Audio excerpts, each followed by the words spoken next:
Everybody in? Righty.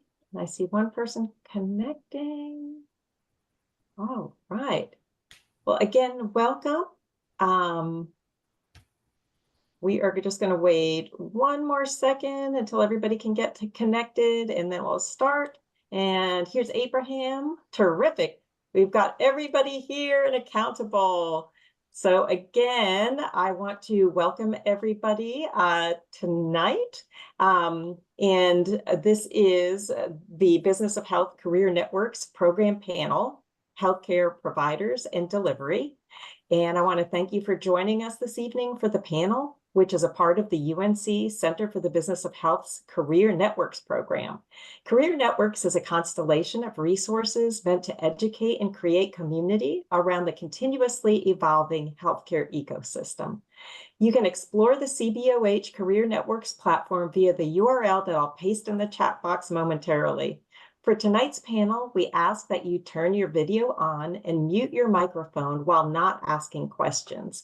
Again, if you are in a space where you can't turn your video on, I know sometimes we'll have providers that are in an actual clinical space or something of that sort. Please do not feel compelled to do so, and just keep your ears open and ask questions without your video on. When you do have a question, please raise your digital hand and the panelists will answer your questions throughout the discussion. I'll also pause every couple of moderated questions to open up the floor for audience questions. Tonight's conversation will be on experiences and perspectives from multiple folks in the healthcare provider and delivery space. I'm Susanne Killian, Associate Director for Student Engagement with the Center for the Business of Health, and I have Erin Leach, our Program Manager, behind the scenes tonight. The panelists joining me for this discussion tonight are Abraham Thomas, Taylor Foster, and John Chapman. I'll let the panelists introduce themselves, and in their introductions, they'll explain a little bit more about what a healthcare provider and healthcare delivery is. So I'm going to let you all take it away, and I'm going to start with John, and then we can go to Taylor and then Abraham. So John, take it away. All right. Thanks for having me, Suzanne, and hello, and thanks to everybody that joined. So yes, my name is John Chapman. I graduated from UNC twice, the first time in 2000, Mac Brown's first go around on the football team, and then again in 2008 from the Keenan Flagler Business School with my MBA. Today, I work as the Vice President of Clinical Operations at Unified Women's Healthcare, which is the largest independent OBGYN group in the country. So we're made up of about 2,500 providers and located in around 20 states. We are mainly a managed services organization for OBGYN practices, and I can talk more about what that means if people are interested. But we also have other women's health businesses within our platform. But we're mainly focused on the OBGYN space. For us, providers are, mainly our OBGYNs and their teams. I think of them as anybody that's really providing clinical care to patients. And, I think what's interesting about that today is that provision of care is taking a lot of forms. It's not just showing up to your doctor's office anymore.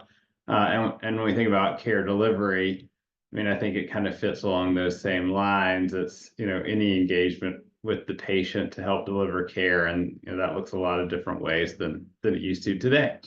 But I'll stop there and I think it was Taylor was next. Awesome. Can you all hear me okay? Okay. Well, I'm excited to get to speak with you, John. We did a prep call, but I was not able to join. My name is Taylor Foster. I am an Assistant Vice President at Atrium Health over our women's care service line. So general OBGYN for our Southeast region.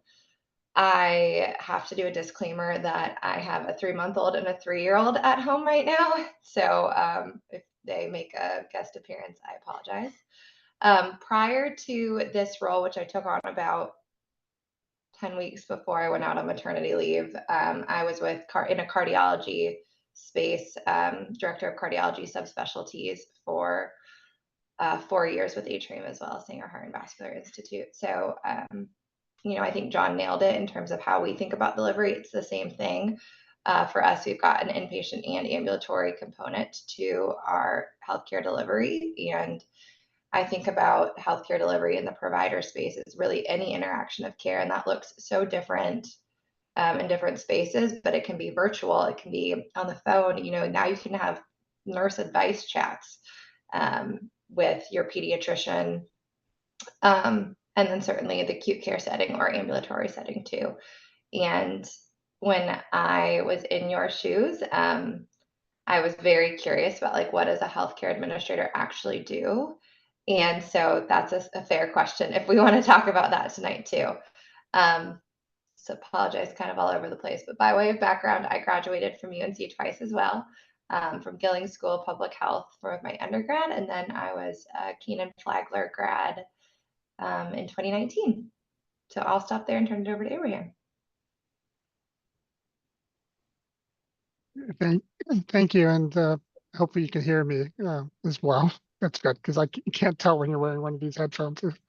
So thank you for the invitation, Suzanne. Nice to meet you, Taylor, and John and I got a chance to meet recently.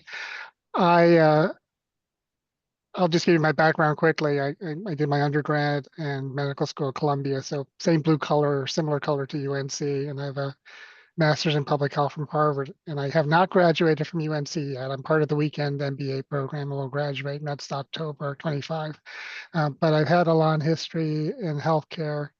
I'm an endocrinologist by training, started off really my career as a physician scientist. It was NIH funded, and then became a chief of diabetes for a large health system in Detroit called Henry Ford, and then was a chair of medicine at a safety net hospital in Brooklyn called Lutheran, which is part of the NYU system, then went to Massachusetts to be a chair of medicine at Bay State Health in Springfield, and ran or in addition to the Department of Medicine, which is about a $250 million department, a $400 million Medicaid accountable care organization. And I've been a chief quality officer. And right now I'm going to school at UNC, and I'm doing some part-time work while I'm looking for a new job at the University of Massachusetts, which is actually where I am this week.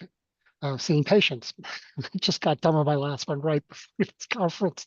I think John and Taylor said everything that's really relevant. It is just thinking about the end result is at some point someone has to take care of the patient in whatever way that is. And it doesn't have to be a doctor, which is what people used to think about. It's all the different people that are involved in that interaction. So it could be someone who's at the call center, someone at the front desk in a clinic, someone doing telehealth, et cetera. As opposed to the other spaces that have been discussed, like the payer and so forth, which is really a different one. They're not actually delivering the care. So I can stop there. Terrific. And thank you. And as you can see, you never stop learning. So even as a provider, folks pivot and change and gain more expertise along the way. So thank you all. Wonderful introductions. We're going to start off again. I think many of the audience members are probably curious about what steps did you take to land in your current role or career or industry. And again, we can popcorn around. And Taylor, I know you just, as you came in and introduced yourself, you said you just got a promotion. So I'd love to start with you. Oh, great. Thank you. Yeah, still very much learning this job. So we'll see if this is hopefully not the last promotion, but lots to learn. So I started in the School of Public Health at Gillings. I knew I wanted to be in the provider space just because I think it's a fascinating area, and clinicians are just such talented people, and I was not one of them. And I started on the pre-med track, and then, like many healthcare administrators, that changed for me. I think when I got to organic chemistry. But I still loved the business of healthcare and ways that we could improve the health of our population and of patients by working together with our clinicians. And so I actually started in consulting right after undergrad. I thought it was a fabulous experience. I worked for a firm called Huron Consulting Group based out of Chicago. And I just got exposure to the provider space, fell in love with it, but knew it wasn't going to be a forever thing and didn't quite know where I wanted to land. I also felt like I had an ability, or a need, I guess, to increase my ability in the business space and really up my acumen. So I went back to school full-time at Keenan Flagler. And at that time, we were really starting our healthcare program. So I got to work with our fabulous CBOH team in developing what we thought that would look like. And I took kind of a unique path after business school and decided to do a fellowship. I say unique because a lot of fellowships typically have MHA students fill those roles. And it certainly was sort of a go slow to go fast kind of strategy. But I didn't know exactly where in the provider space I wanted to start. And it really is such a vast array of which you can work in. There's, everything from truly before a child is born through death, there's space in the healthcare system. And it looks so different regardless of, or it looks so different just based on what you choose to do. So I did a fellowship for a year. I actually left that early to start as our director of our heart transplant program at Atrium. And then that just kind of snowballed. I think the provider space is just hungry for talented, passionate, committed people. And I've found that if you are one of those, you have opportunity to grow. And so I can't say that my career has been super strategic, but I've just put myself in a position to learn and then gain exposure to people who could help mentor me and provide me opportunities, which was really that decision to make the fellowship kind of propelled that. Hopefully that was helpful. I will pass it on to the esteemed panelists on this who probably have a little bit better advice. John, would you like to go? Sure. Yeah. I've always been interested in healthcare and minored in chemistry in undergrad, but was more focused on the business side. That was my undergraduate major. And I worked in healthcare investment banking right out of undergrad, which was a long time ago now. So I'll fast forward to maybe the more relevant frame of my more recent career.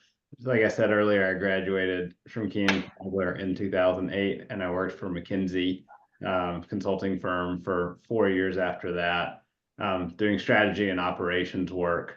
After I left McKinsey, I kind of wanted to get into kind of healthcare operations world, so I worked for Athena Health, which is a large ambulatory electronic health record company. And there I was leading implementations of their software and services across all kinds of different health enterprises and entities. Unified Women's Healthcare, which is where I am today, was one of my first clients when I was at Athena. So I've been involved in this company and this company's growth for almost 10 years now, even though I've only been working at Unified for about 5 years. But I left Athena and came to Unified because I wanted to get a bit closer to the provision of care. And so at Unified, I initially led implementation of new markets. So I stood up our operations in 2 new states, and then helped grow a lot of our existing markets.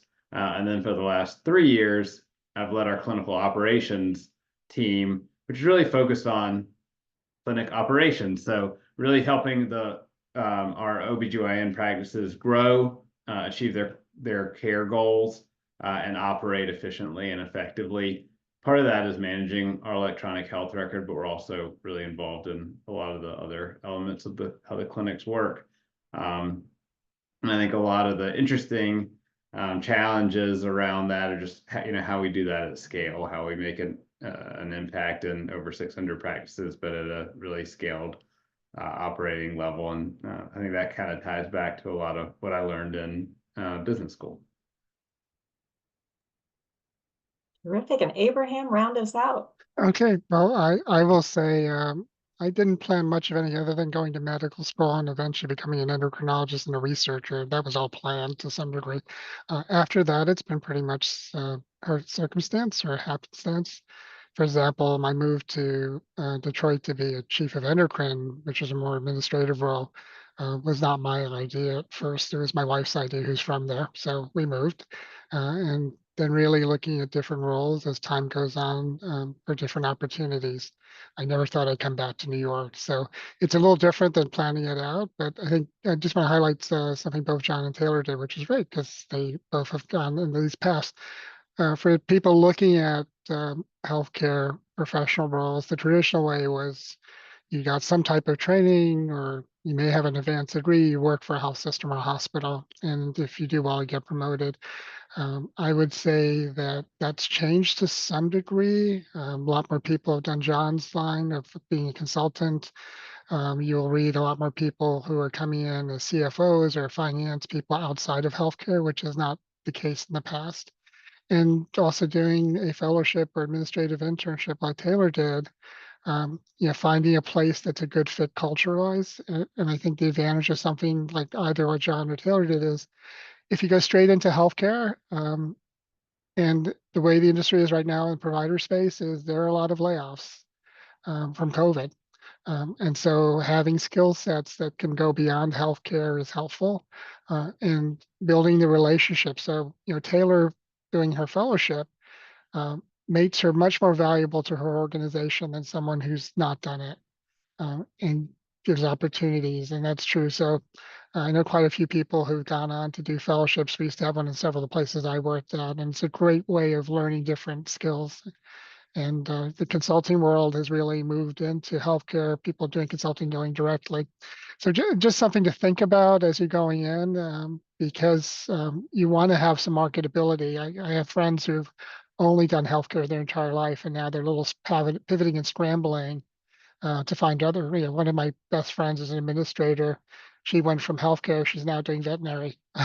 So it's close, but not exactly the same. So just add that.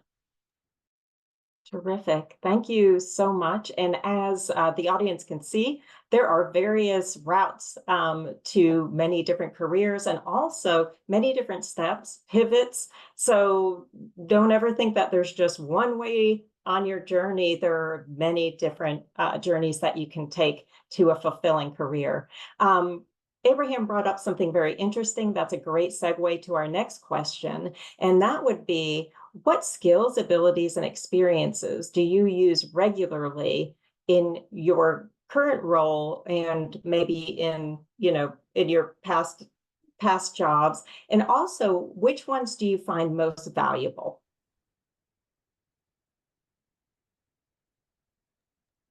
I can start. I think it depends on the type of roles. A lot of the roles I have had have been operational, so improving the performance of a department or area. But they've also involved strategic planning. And the reality is, when you're in a leadership role, you can't get anything done without having good people and influencing them and others who don't work directly for you to be on board. So those are the skills that, I say use every day. And, it's taken me a while, but I would say kind of the mantra that I have and try and pass on to people in my department is work hard, do the right thing, and be kind. Because it is healthcare. It is a space where we need to be kind to our patients and families and to others, and build those relationships. They're very important, especially in healthcare. And then the other thing I would just say, and I know there's some physicians on the call, and there are people who are working physicians. Physicians think they know everything, and they don't. But they will, and so you have to learn how to work with them and get them to go in the way that probably they should. And that's a skill. So if you're a non-physician working with physicians, it is a skill to learn how to do that, because when we're in training, we make decisions. As an endocrinologist, it's not as acute, but when I used to work in the hospital or the emergency room, you have to make quick decisions, and that carries over to all of the things we do in our life. So knowing how to work with that, even when you know that the physician is probably wrong about how you're running your operations or something, but how you can get them to understand is an important skill. And for physicians, it's just to realize that there are people out there who have lots of skills that are useful, and to listen to them. I'll jump in. I think similarly to Abraham, a lot of what makes people successful in this space is similar to anywhere else in the business world, the ability to build relationships, influence others, put together teams in an informal way to, solve complex problems. I mean, those are a lot of the things that I feel like are really important on a daily or, annual basis for me. Things that maybe are unique to this space. I think, the provider healthcare space has a lot of people, and it's, people talking to people at the end of the day, patients talking to providers. And so I think it is a lot more operational than maybe a very heavily tech-oriented element of healthcare. And so I do think, even at the executive level, the ability to both think strategically and a willingness to get into the details is really important. One of the things I think that's been really helpful to me, I have a committee of physicians that I work with, to make decisions that kind of cross business and clinical spaces. And, I can bring certain value to that conversation, and they bring certain value to that conversation. And I think, that synergy is really what helps us be successful. And so, that, I mean, maybe that's just a good example of it. Yeah, I mean, I think you guys nailed it. I think there's so many different perspectives in healthcare, which is probably what makes it a little bit more unique than other industries, just given all of the different trainings that people around the table have. And so I think one thing that will make any of you successful is you're all very smart. And yes, like you're going to have to do budgeting, and we're knee deep in 2025 budgets right now, and pro formas and all of those things, but that's stuff that you can learn or dust off. But I think what's helped me in my career is just the mindset of like seeking to understand, because a nurse's perspective is going to be different from our physicians, different from our finance colleagues, different from marketing, different from my own.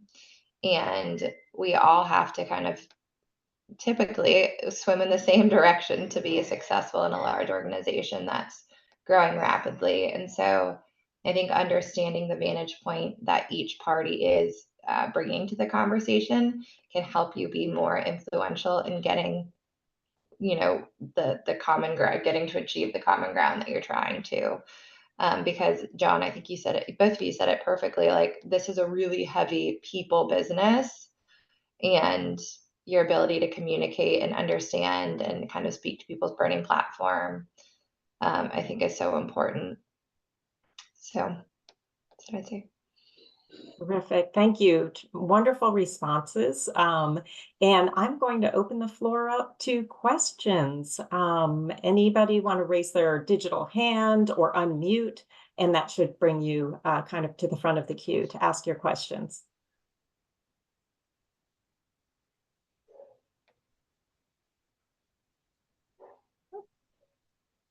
Hi, Kara.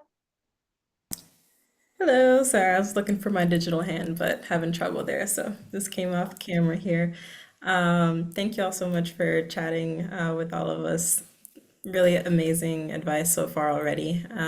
So I'm a dual degree MD, MBA student at Keenan Flagler, and I've been learning a lot about just the business of healthcare, and I've been excited to learn more about potential leadership roles in the clinical space. So my question for you all is just about what big challenges you all have been facing recently in your role, and what's are some of the, on the flip side, the positives or things that you really love about your jobs. Yeah, I can take the first pass. So Atrium, we're now Advocate. We work Carolina's healthcare. We're changing a lot, growing a lot. So since I've been with the organization in the last 5 years, we've integrated, or in the process of integrating, with Wake Forest, Navicent, Floyd down in Georgia, and now Advocate Aurora in the Midwest, to make us the 5th largest non-for-profit system in the country. That is bringing a lot of challenges, because we don't always have our operations like as smooth as we'd like them in Charlotte, and we're trying to figure out what best practice looks like, and how we look at even like financials the same way, and how we think about job descriptions and scope and span across the country. So I think that's been the biggest challenge, is just like growing rapidly when I feel like we could spend a lot of time just focusing on like Charlotte's business, honestly. And I feel it's exciting, that pace of change, but I think it's wearing our team out a little bit. And so I feel like it's part of my job to keep them motivated and feel like healthcare is still personal, that they're connected to the mission of the organization, and that the hard work that they're doing is recognized, while realizing that we're going quickly from, 70,000 employees to, I think, close to, I don't know, I think I saw like 300,000 was the latest number. So I think, that's not for Women's Service Line, but Advocate as a whole. And so I think it's just like this balance of having a business mind of growth, but then also recognizing that this is a people-focused business and we need to keep, everyone motivated. So I think, that's been the biggest challenge that we're facing right now. Yeah, I think from my end, it's really very similar to what Taylor said. And COVID has only made it worse. The issues about burnout from various members of the healthcare community, especially about physicians and people retiring or cutting down, really make it difficult to have access. The other issue is healthcare equity. Um, we really don't have that, and it's been hard to get everyone to kind of work on that. People are talking about it more, which is at least a good start. Um, but healthcare, unlike the other businesses, so it's interesting. I'm taking my class and I chat with some of our professors during break, and we talk about healthcare. I'm not taking a pricing class as elective because in healthcare, pricing is meaningless because they have no control over any prices, right? I've been an endocrinologist for almost 30 years. The person who I was working with earlier is a fellow. When he graduates at the end of the year, if he and I are working in the same hospital, we actually generate the same amount of income for seeing a patient, right? Which is not like any other kind of profession. So, a lot of our rates are given to us. So we have to do things regulatory and so forth that we have no control over. And we have to figure out how to pay for that, and there's scarce resources. So it's difficult to do all that, and we can't walk away. I'm sure some of your classes you locked up. This is not a good product line, right? You walk away from it. Well, you can't really walk away from your patients and your community, right? If you're a major health system like both Taylor and John's in the OB space, if you're doing maternal care, right, you can't just decide to walk away from that because it's not profitable. You have to figure out how to make that work in the context of everything else. So that's a challenge as well. Going third, I got to jot down some ideas. I wouldn't disagree with anything that the other panelists said, but building on Abraham's comments, the sort of changing. There are fewer physicians coming out of residency than in the past, so that's kind of a challenge on its own. And Abraham talked about burnout, but even like changing physician expectations of what they want in a career is a big challenge. Whereas it used to be kind of a work all the time perspective, a lot of people coming out of residency are interested in more of a work-life balance, and we're thinking a lot about how we make that work and how the business should change to make that a reality. I think some more sort of exciting challenges / opportunities are around that we're focused on around the digitization of the patient experience. Anybody that goes to the doctor can appreciate how healthcare has lagged a lot of the other sort of digital experiences that we have. For example, buying things on Amazon is a lot more seamless than checking into a doctor's appointment. So thinking about how we digitize that more, how we make that experience better for patients, how we meet patients where they are, whether it's brick and mortar, whether it's virtual, whether it's asynchronous, I think is a pretty interesting opportunity. I think we're still a few years out, but thinking about how we leverage AI or other sort of computer intelligence to, support what our clinicians are doing. I don't think there's any desire to really replace it, but there's so much healthcare data. I don't think anybody can necessarily wrap their head around it. So thinking about that, I think the consumerization of healthcare, where you can go on to until a few months ago, go on to Amazon and potentially get a prescription, whether that's good or bad or a little bit of both, and how that affects the industry is really interesting. And then I think, one thing that I think draws us all to healthcare is a passion for the mission of helping providers, helping patients, making all of that work better. It's such a business now more than ever before, with huge payers, huge hospitals, and getting ever bigger and crossing lines ever more and more. There is a big pressure to drive a business, and I guess the AAA has been around for a long time, but I do think there's a big tug in that. Depending on kind of your perspective going into it all. Yeah, and if I could just continue to build off that, I think something this isn't really, this is a great question, Kira, so thank you. Isn't directly related to that, but I think what's just so unique about the healthcare industry is that I can't think of another industry where you don't really have to generate your own growth. Now, patient selection is important. You want patients to choose you for care, et cetera, but we're not going out there making people have heart failure, or going out there making people get pregnant or have, cancer. They have these diseases, and we're trying to figure out how do we best meet the needs of our community in a way that's cost effective so we can continue to do it. The president of UNC Healthcare Systems, Dean Roper, used to say, no margin, no mission. And I think that's really true when you think about, like, how do we have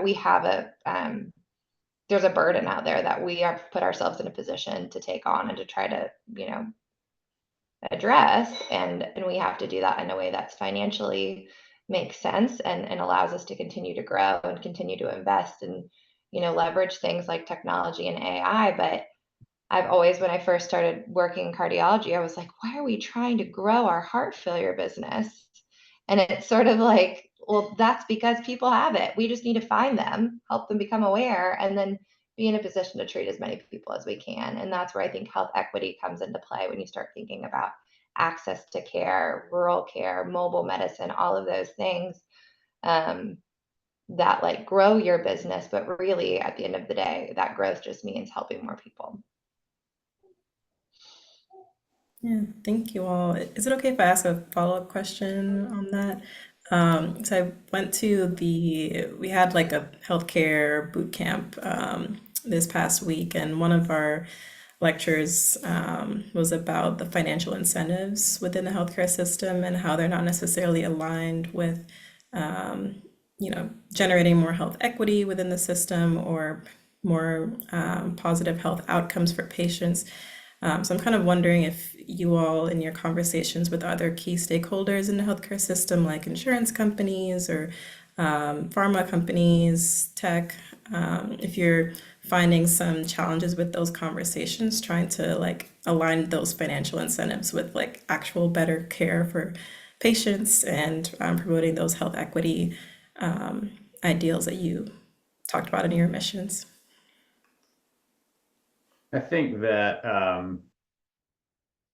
the most interesting area where that conversation is going on is around the shift to value-based care, which is something that started being talked about 20 years ago or something, and we're probably 19 years behind what people thought we would be then. But I do really think for people on this call, that really are passionate and educated on the clinical side, but also really interested in the business side, helping figure out how we get there more quickly is a really exciting opportunity. The payer provider relationship is definitely one that's often at odds, but we're both really interested in better outcomes for lower costs. And so we are working with payers in North Carolina and in our other states to think about episodes of care. In the women's health space, a big example is how do we reduce NICU admissions right at the end of the day, and that's great for everyone. We have a business that actually identifies high-risk pregnancies early on and then works with the payers to engage care managers in those pregnancies to help drive better outcomes, which is a really wonderful kind of win-win. But also just kind of generally thinking about how we drive better quality measures around cancer screening as an example, right, to help reduce overall cost of care and also drive better care outcomes. So I think that's a super exciting area and one that I would encourage a lot of folks on this call to think about, because I think you could bring some good ideas. And I just want to add something about, we're talking about payers and providers and we're separating, but that line is being blurred a lot. So Optum Health, which is part of United Healthcare, is the largest employer of physicians in the country. They have about 100,000 employed physicians. How that works out is still not clear, right? The physicians join the group, the practices are managed, but over time, are they still going to be as happy with having eventually someone manage their practice for them? Insurers owning healthcare systems. Kaiser has done that for decades, but in Pennsylvania, where I trained, one of the hospitals, Allegheny General, was bought out by the Blue Cross Blue Shield or Highmark. So the insurance companies actually owning the provider and how that impacts where patients go and how they're taken care of. So that space is blurring, and it's something also to pay attention to. And then the last thing, which has gotten a lot of news in a critical way and not a good way, is really venture capital. And if anyone on the call is on venture capital, it's not to disparage it. There's some situations where it makes a lot of sense. But Steward Healthcare, which is a large for-profit healthcare provider, it's gone bankrupt, right? And a lot of hospitals and patients are in the lurch throughout the country. Massachusetts, they've had 5 or 6 hospitals that have to be sold, and 2 have to be closed. So it really makes a tremendous access for patients on outpatient, inpatient side. And people are wrestling with how does venture capital fit into some of the healthcare settings, because like I said earlier, you have to see patients that come to your door in the emergency room, for example. You can't turn them away. But that's not what you would do if you were to run a different type of firm. Thank you. Terrific. Thanks for the great questions, Kira. And also, I heard in there a good bit about workforce in the first part of the first question. So I actually just wanted to pop into our chat here about our conference, the Business of Healthcare Conference. That's all about strategic healthcare workforce of the future. So again, too, if you're interested in learning more about workforce and the challenges and what's happening in that space, please, we'd love for you to attend. So I'm going to pop over to our next question, which is kind of a follow-up to one of the earlier questions, because I bet that a lot of the folks in our audience are maybe seeking, careers or maybe pivoting. And is there anything that you can tell the audience about any skills that you wish you had gained or experience that you wish you had sought in undergrad, in grad school, or even in your career, journey up to this point?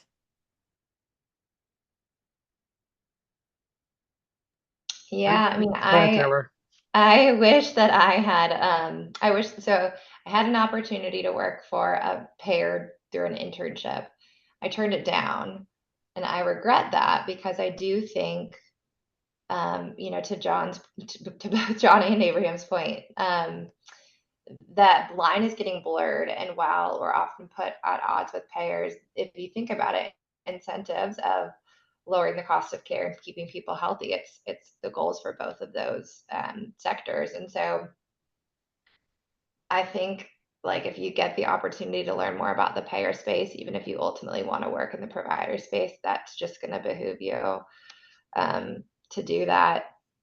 And I think it would probably look pretty good on a resume if you're going to work for a provider too, because I think a lot of us in the provider space, payers become a black box quickly. I often just reach out to our managed health care partners and I'm like, SOS. So I think having that experience would be really helpful. Yeah, I was just going to say it's something I'm not really as good at as many other people, but just your mentoring networks. One of the things that happens as you go further in your career, if you're not careful with some of your mentoring networks, people who are above you, you go to people and your peers that you support, and then people who come to you for advice.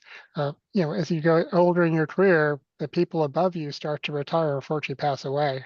So that becomes a lot more sparse. And so just pay attention to those networks. They're incredibly important for your future growth and career opportunities. And the other thing I would just say related to that is don't just pick one type of mentor in your organization. Try and make sure there's several, because you could have one of the C-suite people be your mentor or leader, but if something happens, they retire, leave, then you kind of could be in a lurch if others don't know about you or what you bring as value. So just really make your networks robust and keep an eye on them. They do have to be actively managed.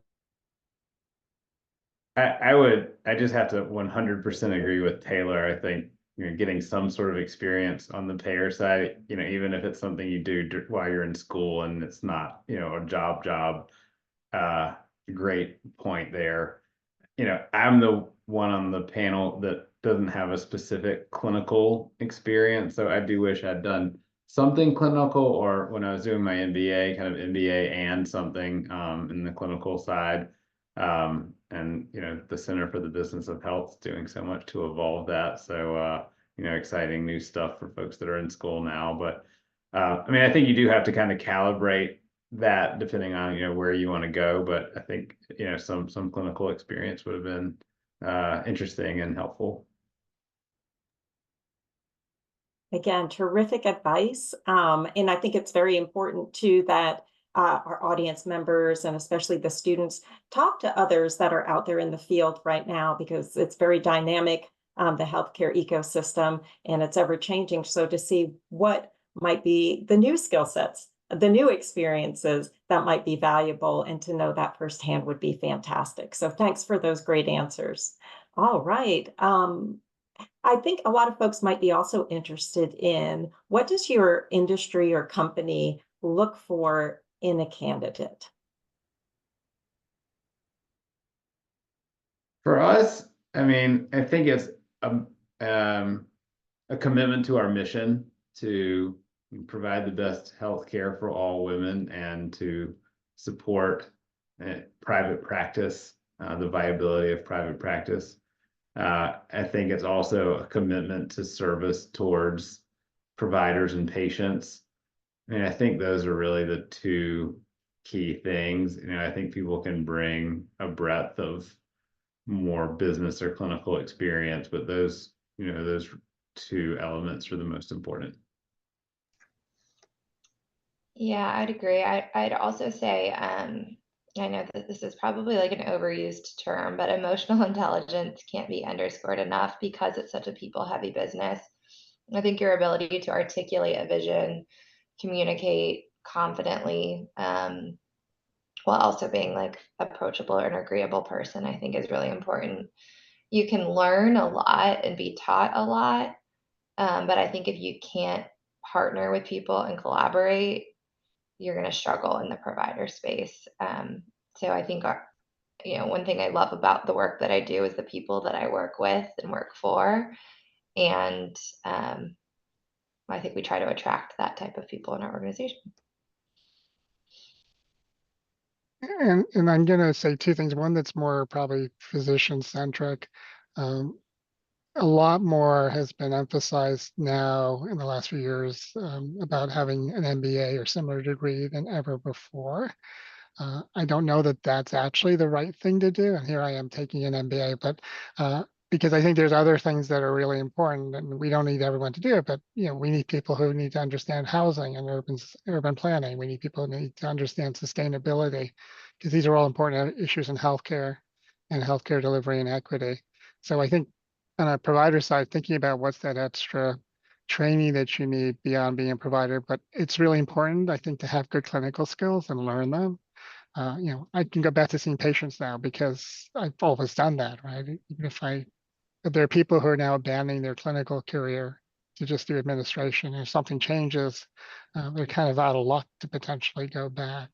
The other thing is, it's not necessarily something that someone looks for when they're interviewing and hiring you for a job, but I recommend trying to see things through the patient, their family's eyes, to to look at that healthcare design, work that journey, and look about friction. Yeah, John was saying he didn't have that clinical experience, but if you follow or trace a patient through the experience that they have, it adds a lot. I still remember at Bay State, our past CFO went to get an X-ray or a CAT scan, and he came back and said it was impossible. They sent me like 3 different buildings and they were wrong. I spent an hour before going over, and we told him, well, that's because you don't give us enough money to do things, and maybe you should pay up some more money. So other patients don't have that experience. He actually said, sure, I'm going to open up the little purse string so we can fix this. But if he had not had that experience, he probably wouldn't have been so amenable to loosening the purse strings financially. Terrific. Again, great advice. All right, we have another question. Jaslyn. Hi, I'm Jasmine. I'm a part of the online MSW program here at Chapel Hill. So a lot of you guys are in the Keenan Flagler School and stuff like that, but how would someone with my degree and skill set kind of fit into any of the roles or positions within you guys' company? I currently, right now, I'm already in Atrium Health, so hi, or Advocate Health now. But how would a master's in social work kind of help or fit into any of these positions and roles? Yeah, I mean, I can take that or try to. I think at least for us, it kind of depends. There's multiple paths that you could go down. Certainly, you can work clinically as a social worker. We had in our heart transplant and heart failure team, I actually had social workers that reported directly to me who are amazing. In that same vein, we were growing, and I was looking for a leader of our social work and heart failure and transplant social work team. And so I think, you could certainly just stay kind of in that traditional path in terms of, do I want to be a leader in this space? There's a lot of social work support in children's. We're looking for social workers in women's. I think it's certainly an area that will continue to grow as we recognize that we need to invest in care that's more holistic beyond just the kind of clinical diagnosis, but taking care of the entire patient, making sure they're set up with resources, et cetera. All of that said, I don't think that an MSW, I think it just opens doors. It can be a differentiator for you if you wanted to work as an administrator, because you're going to bring a different perspective to the table, and it would make you stand out too. So I think kind of the world's your oyster if you find a good fit, just in terms of leadership in the healthcare space. That's helpful. Yes, thank you. I just kind of sometimes when I'm thinking of like administration or just like the business side of healthcare, I sometimes think that with an MSW, where could I potentially fit into that space? So yeah, I know that I want to, in the beginning of my career, work hands-on directly with client and patient care, and then navigating like the holistic self of that. But I also have dreams and aspirations to maybe work in the business side, but I don't necessarily want to go back again to school to get an MBA or MHA or anything like that. So that was very helpful and insightful. Thank you. I don't think it's limiting at all. I think you can use it to your advantage. The only And John. thing I would just add is the skill about transition of care and that progression is very valuable. Beyond just your MSW, if you're working as a social worker, it's something that has to be used in all areas of healthcare now to keep in costs and to maintain quality. The one addition caveat though is, as I mentioned, a lot of places now are looking for those advanced administration degrees. So you have to see if your organization is amenable to having opportunities to advance without them. And many are. And if you get to know people and work on projects and have those opportunities, they can recognize your skill set. So just something to keep in mind. Some places are not, right? So it's just important to know that. I mean, I would agree with Taylor. None of us has said you need to be really good at Excel or you need to like have taken a marketing class, right? We all just have talked about working well with people, and I think a unique perspective is super valuable because you'll ask questions that people with more traditional backgrounds won't, and we can never get enough of that. Terrific. Again, that is sage advice, and I'm sure that that can translate not to Masters of Social Work, but many other degrees as well. Do we have any other questions at this moment? This is a great time to raise your digital hand or just unmute if you're having any difficulties with that. So, think I hear someone. Do you have a question? Okay, well, we're also going might be my son in the Oh, background. I that might apologize. be. I forgot to go on mute. No problem, no problem. Just wanted to catch someone if they're out there. All righty. So, my next question for our panel, again, too, I think not only are some folks out there students, but maybe some folks are very much pivoting. Can you all give some advice of some steps that an individual can take if they really want to pivot, maybe from something very different or something that might be a little parallel, but they want to get into, one of the industries, in patient care? Well, I think that networking is the key to unlocking, most opportunities, especially as you get deeper into your career, and, leveraging the UNC network or taking advantage of like the time you have while you're in school to do a lot of that networking is probably the most important thing. Unified is a managed services organization, so we do a lot of the business side of healthcare for our practices and try to free up our clinicians to do the clinical work. So, while we do have very specialized areas like revenue cycle management, that might require, kind of coming up through that experience, we also have folks that support IT and human resources and, um, all kinds of different elements of business that all help the practices run, help the practices be more successful. So, I think if you are trying to pivot into healthcare from something that's not healthcare, kind of finding one of those functional verticals could be a great way to do it. Yeah, I think like demonstrating some type of interest. I think if you apply for a healthcare role with nothing on your resume that would say you care about healthcare, it's going to be tough. That might be taking classes, that might be getting involved in the Center for Business of Health, and it might be doing internships or shadowing and stuff like that, just so it shows that you care to learn more about the industry because it is unlike any other industry out there. I think the other thing, at least this has been my experience, and one of my passions is mentoring.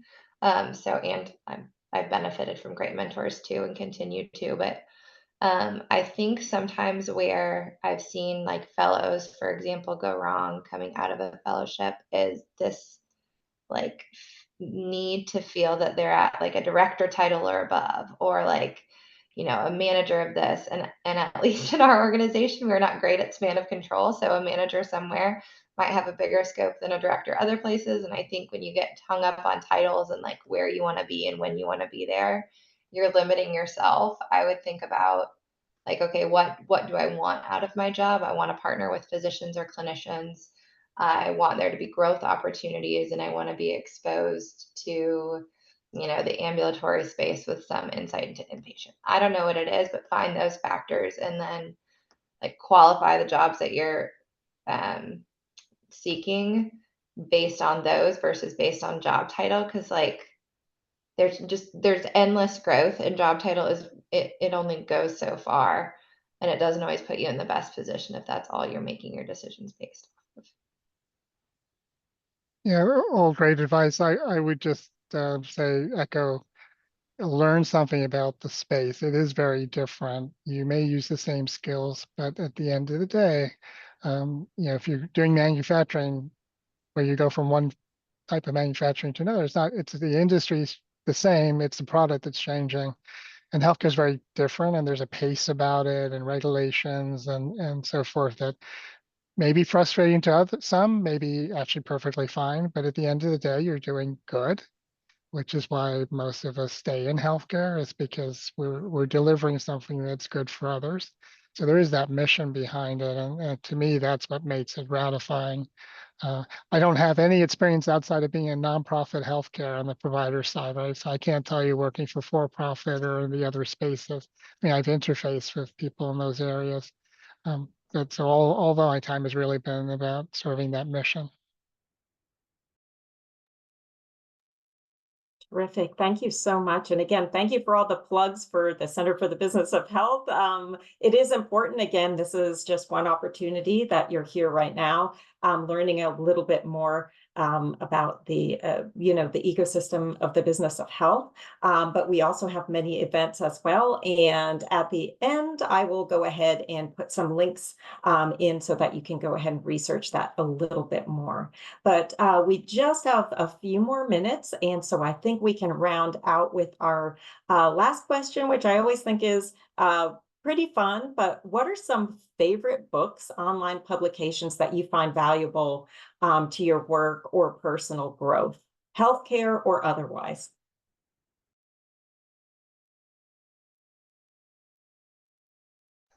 I mean, I guess from a newsletter perspective, I like Politico Pulse. I'm really interested in sort of healthcare and the broader economy, and that hits on that. And I think, we all have a little bit to do to help healthcare not, overwhelm our economy. And then I think like the, look at my bookshelf, like the Atul Gawande books, and the Checklist Manifesto. I mean, really fascinating cut on healthcare, but also I think Life Lesson and his other books are all really great along the same lines. Agree. I struggle to like keep up with my inbox these days. And so I'm not great at reading more outside of that. I will be the first to admit. That said, one thing I do that I would recommend is I have Google Alerts set up for Atrium Health and for Novant Health, because that's our biggest competitor here in this market. And it is important because sometimes, like with an organization this big, I don't even know what's happening in Atrium, like across the street. And so being abreast of what's going on with in the news is helpful. So you can set up a Google alert. It'll pull like the top stories for whatever you want to alert to. So every day I just get like a summary of what's going on in Atrium in the news. It's also helpful because I see something from like women's care, I'm like, oh God, why are we in the news? And or, you see it with cardiology, and same thing again with what's going on with competitors. So I think just keeping a pulse on the market, that's a really easy way to do it. So I read a lot, but besides professionally for work, in my field, I haven't been reading as much doing the MBA work outside, so that that'll hopefully pick up when I finish. For fun, it's mysteries. It keeps your mind active, which I think is really important. And I'm kind of a junkie on books about leadership and teams. And I know some people don't care for him, but I've read everything Jim Collins has written because it gives a perception of who leaders should be and how you plan. And the other one I really like over time are things about leaders like Team of Teams, Stanley McChrystal's book. There's some wonderful books about crises, and I'm blanking on different authors because people like Shackelford, who led a doomed Antarctic expedition. These are just profiles on how people have courage and leadership to get through difficult situations. So I think you learn a lot from those as well. Healthcare is not easy, but it's really rewarding in terms of what you're able to do for others. Terrific. And I don't know, you guys are right on time tonight. So it's 6:59. Again, I just want to thank our wonderful guests for spending this time with us tonight. They're very busy people, but also thanking the audience as well. It's great that you can show up and learn. And again, you made this network tonight. You can reach out to our guests through the Career Network's contact page or through LinkedIn. And we have well, I'm pasting it right now, the Career Network's link so that you can get on and access contacts for or also take a look at some future CBOH events. And I'd love for you all to join us. We have our next CBOH panel, and that will be on October 29th, Health Policy and Research, which is most likely related to the field of the folks that are on our panel tonight. But again, thank you so much. This was fantastic as always, and we appreciate just the partnership of our guests, and we will see you all next time. Awesome. Thank Thank you. you. Thank you. Bye-bye. Good night.